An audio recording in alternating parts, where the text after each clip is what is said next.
Hey guys, কেমন আছেন? আশা করছি সবাই ভালো আছেন। আমিও ভালো আছি। তো আজকের টপিক হচ্ছে নূতন হান্টার। ঠিক আছে, তো চলুন কথা না বাড়িয়ে শুরু করা যাক। এর কি কি চেঞ্জেস এসছে আমি আপনাদেরকে ডিটেলসে সব বলছি। সর্বপ্রথম চেঞ্জ যেটা আপনি দেখতে পাচ্ছেন সেটা হচ্ছে এলইডি হেডল্যাম্প। ঠিক আছে, নূতন এলইডি হেডল্যাম্প এসছে, ডিআরএল হেডল্যাম্প। ওভারঅল বাইকের লুক সেম আছে, বাট কিছু কিছু মেজর চেঞ্জেস এসছে, সেগুলো আপনাকে আমি বলছি ডিটেলসে। এছাড়াও আরেকটা চেঞ্জ এসছে সেটা হচ্ছে টিপার নেভিগেশন, টার্ন বাই টার্ন টিপার নেভিগেশন, যেটা আপনি আপনার ফোনের সঙ্গে কানেক্ট করার পরে ম্যাপে ডেস্টিনেশন সেট করলে আপনাকে লেফট রাইট টার্নগুলো আপনাকে দেখিয়ে দেবে। ঠিক আছে, এছাড়াও যদি আপনি চেঞ্জেসের কথা বলেন তাহলে আপনার চেঞ্জ এসছে type C fast charging. Type C fast charging এখানে এসছে, দেখতে পাচ্ছেন হয়তো। টাইপ সি ফাস্ট চার্জিং এসছে। এছাড়াও মেজর যে চেঞ্জেসগুলো এসছে সেগুলো আপনাকে বলি একের পর এক। সেটা হচ্ছে সিটের যে কুশনিং ছিল সেটাকে চেঞ্জ করা হয়েছে। সিট হাইট সেমই থেকে গেছে, বাট এর ভেতরে যে সফটনেসের ব্যাপারটা ছিল সেটাকে চেঞ্জ করে হয়েছে। ঠিক আছে, এছাড়াও যদি আপনাকে আমি বলি সাসপেনশনের কথা, তাহলে রেয়ার সাসপেনশন চেঞ্জ হয়েছে, পুরোপুরি চেঞ্জ হয়েছে। ঠিক আছে, আগে যেটা আপনি ছোটোখাটো অফ রোডিংয়ে গেলে আপনার যেটা স্টিপ মনে হতো, অনেক হার্ড মনে হতো, সাসপেনশন শক্ত মনে হতো, কোমরে লাগতো, সেই জিনিসটা আর এখন হবে না। এখন এটা সাসপেনশনটা পুরোপুরি চেঞ্জ হয়ে গেছে। স্লিপার অ্যাসিস্ট ক্লাচ, আগের ক্লাচ যেগুলো ছিল একটু হার্ড ছিল, এখন সফট হয়ে গেছে। ঠিক আছে, স্লিপার অ্যাসিস্টের কাজ কি আছে, আপনি দেখা যাচ্ছে 60-70 স্পিডে আপনি হাইওয়েতে বাইক রান করাচ্ছেন, তো সাডেনলি আপনার দেখা যাচ্ছে কোনো বাইককে কোনো গাড়িকে ওভারটেক করতে হচ্ছে, বা আপনার সিগন্যালে এসে গেছে, সেটা আপনার পার হতে হবে। তো সেই ক্ষেত্রে কী হবে, 60-70 থেকে যদি আপনি আরও পিক আপ বাড়িয়ে দেন, সেক্ষেত্রে পিক আপটা নিতে একটু টাইম লাগে। তো আপনাকে কি করতে হয়, তখন গিয়ার ডাউন করতে হয়। দেখা যাচ্ছে আপনি 4th গিয়ারে চলছেন, বাইক নিয়ে রান করাচ্ছেন, তো সেক্ষেত্রে 3rd গিয়ারে নিয়ে আসলে যে ধাক্কাটা যেটা আপনার ফিল হয়, যে ধাক্কাটা আপনার লাগে, যে টর্কটা আপনার ফিল হয়, সেই জিনিসটা আপনার হবে না। আপনি সাডেনলি 60-70 বাইক রান করাতে গিয়ে যদি আপনি 4th গিয়ার বা 5th গিয়ার থেকে কমিয়ে দেন, 5th থেকে 4th-এ আসেন, 4th থেকে 3rd-এ আসেন, তাহলে যে ধাক্কাটা আপনার, সেই ধাক্কাটা আর ফিল হবে না। এটা হচ্ছে মেজর চেঞ্জেস বাইকের।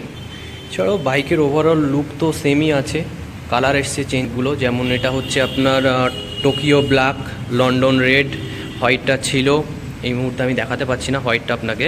তো হোয়াইটটা হচ্ছে রিও হোয়াইট, যেটা ব্রাজিল দেশের একটা শহরের নামের উপরে ইন্সপায়ার হয়ে রাখা হয়েছে। এটা তো আপনার টোকিও জাপানে আছে।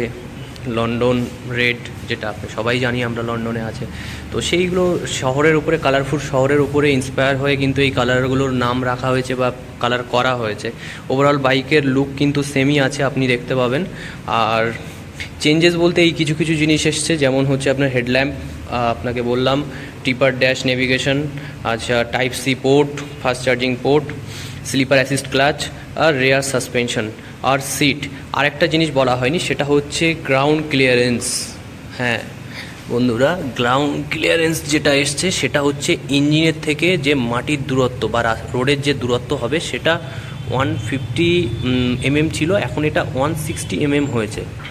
তাহলে আপনি যখন হাইওয়েতে রান করাচ্ছেন বা ভিলেজ এরিয়াতে রান করাচ্ছেন, যে স্পিড ব্রেকার বা আপনার ইট পাথর যেগুলো কথাই বলুন না কেন, যাতে আপনার ইঞ্জিনটাকে ধাক্কা লাগতো বা ক্ষতি হওয়ার সম্ভাবনা ছিল, সেটা কিন্তু আর থাকবে না। 10 mm ইনক্রিজ হয়েছে। আর আপনি চাইলে এখানে সামগার্ডও ইউজ করতে পারবেন। তো সেক্ষেত্রে আপনার যদি ইঞ্জিনে কোনো রকম কোনো ধাক্কা লাগে, সামগার্ডের ওপর থেকেই যাবে। এছাড়াও লেগ গার্ড অ্যাসেসরিজের মধ্যে আসে, এগুলো আপনি ইনস্টল করতে পারবেন। আচ্ছা, বাইকের কালার তো আপনি দেখেছেন। প্রাইজের সম্পর্কে কথা বলি। ওয়েস্ট বেঙ্গলে এই মুহূর্তে দাম কত আপনাদের মনে জিজ্ঞাসা বা প্রশ্ন থাকবে। তো বাইকের দাম সম্পর্কে বলি। প্রথমে বলি পুরাতন বাইকের যেগুলো বন্ধ হওয়া, মানে এগুলো আসার আগে ছিল, সেগুলোর দাম প্রথমে বলি। যেমন হচ্ছে ট্যাপার গ্রে ছিল বা মিড ভেরিয়েন্টের বাইক ছিল 1,98,551 টাকা দাম। আর টপ ভেরিয়েন্টের দাম ছিল 2,04,095 টাকা অন রোড প্রাইস। তো এখন সেই মিডিলের ভেরিয়েন্টের দাম 1,98,000 থেকে বেড়ে গিয়ে দাঁড়িয়েছে 2,06,000 সামথিং। আর টপ ভেরিয়েন্ট 2,04,000 থেকে বেড়ে গিয়ে দাঁড়িয়েছে 2,11,000 সামথিং। এগুলো অন রোড প্রাইস। অ্যাসেসরিজ যা যা লাগাবেন সেগুলো আপনার আলাদাভাবে পে করতে হবে। অ্যাসেসরিজের মধ্যে লেগ গার্ড আসে, সামগার্ড আসে ইঞ্জিনের তলার, আচ্ছা সামনের উইন্ডশিল্ড আসে, আর আপনার বার এন্ড মিরর আছে বা হরিজন্টাল মিরর, যেমন ডিফল্ট মিরর এগুলো আছে। ওই মিররে কি হবে, আপনার যে ভিজিবিলিটি আছে ওটা ক্লিয়ার হবে এবং অ্যান্টি রিফ্লেক্টিং দেওয়া আছে। রাত্রেবেলা কি হবে, আপনার ওতে কিন্তু রিফ্লেক্ট করবে না। এছাড়াও সিট কভার ইনস্টল করতে পারেন, ব্যাকরেস্ট ইনস্টল করতে পারেন। এগুলো আছে অ্যাসেসরিজের মধ্যে পার্ট। আপনি চাইলে যেগুলো ইচ্ছা সেগুলো ইনস্টল করতে পারেন। সেগুলো আপনার অন রোড প্রাইসের সঙ্গে অ্যাড অন হবে। ফাইন্যান্স চাইলে ফাইন্যান্স হয়ে যাবে, ক্যাশে বললে ক্যাশ হয়ে যাবে। ফাইন্যান্সে অ্যাপ্রক্স আমি আপনাকে ডাউন পেমেন্ট বলছি, মিনিমাম ডাউন পেমেন্ট ধরে রাখুন, যদি সিভিল স্কোর ভালো থাকে তো 40,000, 40,000-এর মতো আপনার আসবে। আর যদি সিভিল স্কোর খারাপ থাকে হয়তো আরও বাড়তে পারে। আর সিভিল স্কোর ভালো থাকলে ডাউন পেমেন্ট হয়তো কমতেও পারে। ঠিক আছে, এবার যত বছরের আপনি ইএমআই করবেন সেই হিসাবে আপনার ইএমআই দাঁড়াবে প্রতি মাসে। আশা করছি বন্ধুরা আপনাদের এই ইনফরমেশনগুলো ভালো লেগেছে। যদি ভালো লেগে থাকে লাইক করবেন, কমেন্ট করবেন, শেয়ার করবেন আর সবসময় সাবস্ক্রাইব করে পাশে থাকবেন।